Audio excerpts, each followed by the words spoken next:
안녕하세요. 보험금 팔례방입니다. 뇌지탕 이후 알코올 사용장애 선망 병력자가 자택에서 목을 맨 경우 주치의, 자문의, 감정의가 유리하게 진단하였다면 자살사망보험금은 부책인지 여부에 대하여 서울중앙지법 2023 가단 5045-2445, 서울고법 2024나 2044-601호 토대로 명확히 살펴보도록 하겠습니다. 기초사실, 망인은 2021년 10월 19일 14시경 자택에서 운동기구에 전선을 이용하여 목을 매 사망한 상태로 발견되었습니다. 재판부의 판단, 관련 법리, 의사로부터 우울병 등의 진단을 받아 상당 기간 치료를 받아왔고 그 증상과 자살 사이에 관련성이 있어 보이는 경우 자유로운 의사결정을 할 수 없는 상태였는지 여부를 판단하기 위해 자살 무렵의 상황을 평가할 때에는 그 상황 전체의 양상과 자살에 이르는 일련의 과정을 종합적으로 고려하여야 하고 특정 시점에서의 행위를 들어 그 상황을 섣불리 평가하여서는 아니 된다고 할 것입니다. 쟁점, 고의적인 사고인지 여부. 망인은 턱걸이용 운동기구 가운데 부분에 흰색 컴퓨터 전원 케이블을 이용하여 목을 매고 양측 팔은 턱걸이용 운동기구 양쪽 봉 위에 걸쳐 있었으며 다리는 바닥을 딛고 있는 상태로 발견된 점, 망인의 목과 턱, 뒤통수 부분에는 위 컴퓨터 전원 케이블 형태와 일치하는 끈 자국이 관찰되었고 망인의 사망 발견 당시 망인의 자세와 일치하는 시체 얼룩 및 중력 방향으로 흐른 체액이 관찰된 점, 망인의 외표 검시 결과 경부 사근 외에 외력에 의한 특이 손상이 관찰되지 않았고 그 밖에 집안 내부로의 침입 및 물색 흔적은 발견되지 않은 점,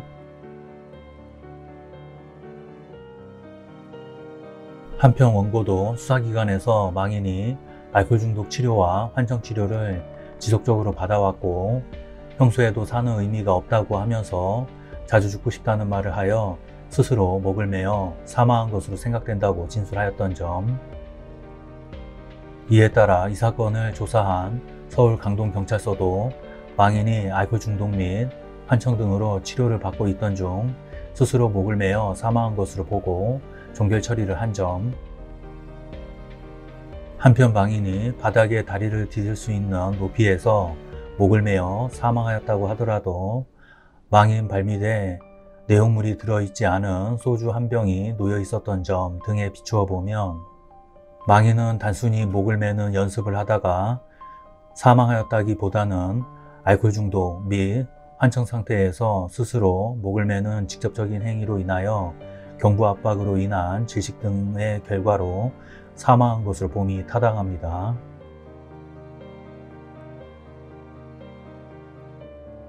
쟁점, 망인이 자유로운 의사결정을 할 수 없는 상태였는지 여부. 망인은 사망 당시 정신질환의 심화로 인하여 판단 능력이 극히 저하되어 자유로운 의사결정을 할 수 없는 상태에서 충동적으로 자살을 감행하여 사망에 이르게 된 것으로 봄이 타당합니다. 상세한 이유는 다음과 같습니다. 망인은 2013년경부터 양손 떨림과 수면 중 가해 눌림 증상을 자주 겪어왔고 2017년 및 2018년 두 차례 교통사고를 겪은 후 2019년 9월 14일 거주지 화장실에서 미끄러져 넘어지면서 뇌진탕 진단을 받고 같은 달 19일 P병원에 입원하였습니다. 망인은 입원 당일 23시경 그리고 같은 날 23시 43분경 공격적인 태도를 보이기도 하는 등 정신찬란과 환청 등에 시달리는 행동을 보였습니다.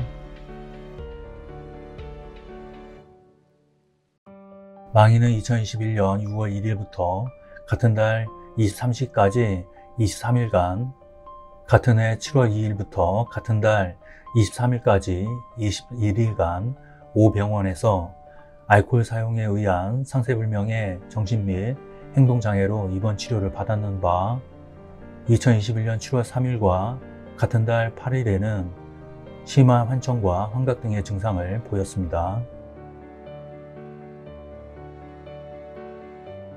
망인은 이와 같은 자살하기 3개월 전까지 환청, 환각, 선망 증상을 겪어왔고, 망인의 이러한 증상이 이후 사라졌음을 확인할 수 있는 자료는 없습니다. 오히려 망인은 사망할 때까지 정신과 치료제인 리보트랄정, 쿠에타핀정, 아티반정 등을 계속 복용해 왔습니다. 망인은 사망하기 5일 전인 2021년 10월 14일경 다시 술을 마시고 있는 망인을 발견한 원고로부터 나 이제 너 보살피지 못한다. 술을 끊기로 했으면 끊어야지. 왜 계속 술을 마시냐. 각자 살자 라는 말을 들었고, 사망 현장에서 빈 소주병이 발견된 것으로 보아 망인은 사망 당시에도 술을 마신 상태였던 것으로 보입니다. 망인은 미리 준비한 물건이 아니라 방 안에서 쉽게 발견할 수 있는 컴퓨터 전원 케이블을 이용하여 자살을 실행하였는 바, 망인은 당시 계획적이 아닌 충동적으로 자살 행위에 나아간 것으로 짐작됩니다.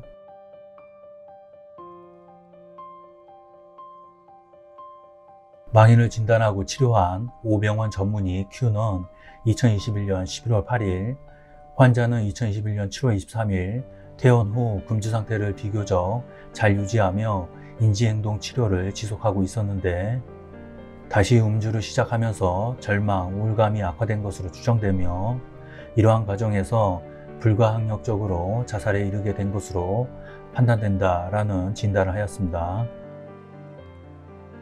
또한 위 담당인은 2023년 8월 17일자 이 법원의 사실조회 회신에서 알코올 사용과 관련된 이상 정신상태 및 행동 문제로 인하여 자유로운 의사결정을 할 수 없는 상태 등 불가항력적 상황에서 사망에 이르렀을 가능성도 충분히 고려했음이라는 의견을 피력하였습니다. R 주식회사의 망인에 대한 의료자문에 대하여 S기관은 망인은 자살 당시 알코올 중독 및 선망 증상으로 심신미약 등 자유로운 의사결정을 할 수 없는 상태에서 사망했을 가능성이 높다고 판단됨이라고 회신하였습니다.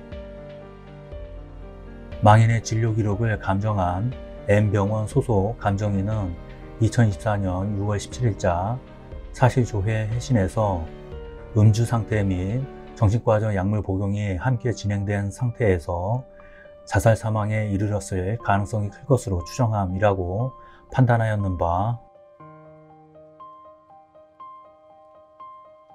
결국 망인은 알코올 금단 현상으로 인한 선망 등의 증상으로 현실 검증 능력이 떨어진 상태였던, 또는 음주 및 약물 복용으로 인한 명정 상태였던 자유로운 의사결정이 어려운 상황에서 사망에 이르렀을 가능성이 매우 높은 것으로 보입니다.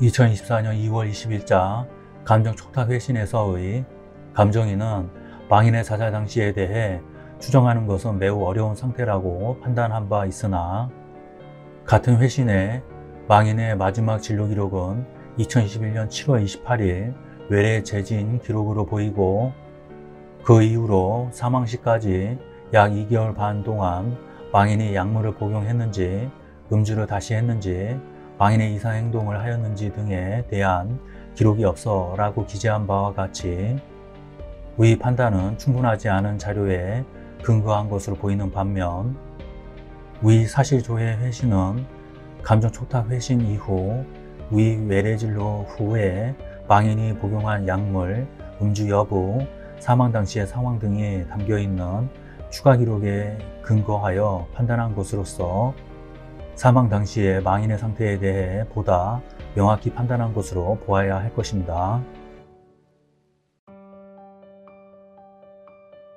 쟁점, 이 사건 1, 2보험계약의 심신상실 면책사유에 해당하는지 여부.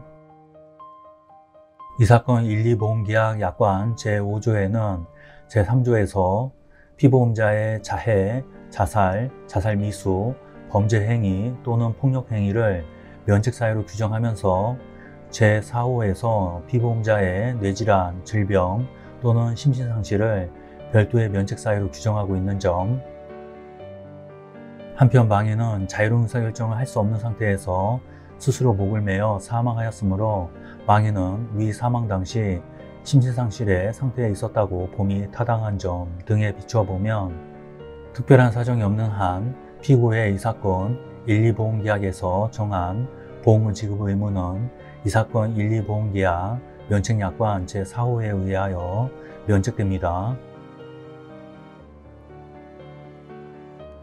또한 이와 같이 규정한 이 사건 1, 2보험계약 면책약관 및 약관 제24조가 신의성실 원칙을 위반하여 고객에게 부당하게 불리하여 공정성을 잃은 조항이라고 볼 수도 없습니다. 결론적으로 보험회사들은 1, 2보험계약에 대하여 상해사망보험금을 지급할 의무가 없고 3, 4, 5, 6 보험계약에 대하여 상해사망보험금을 지급할 의무가 있습니다. 마치겠습니다. 긴 시간 시청해 주신 점 고맙습니다.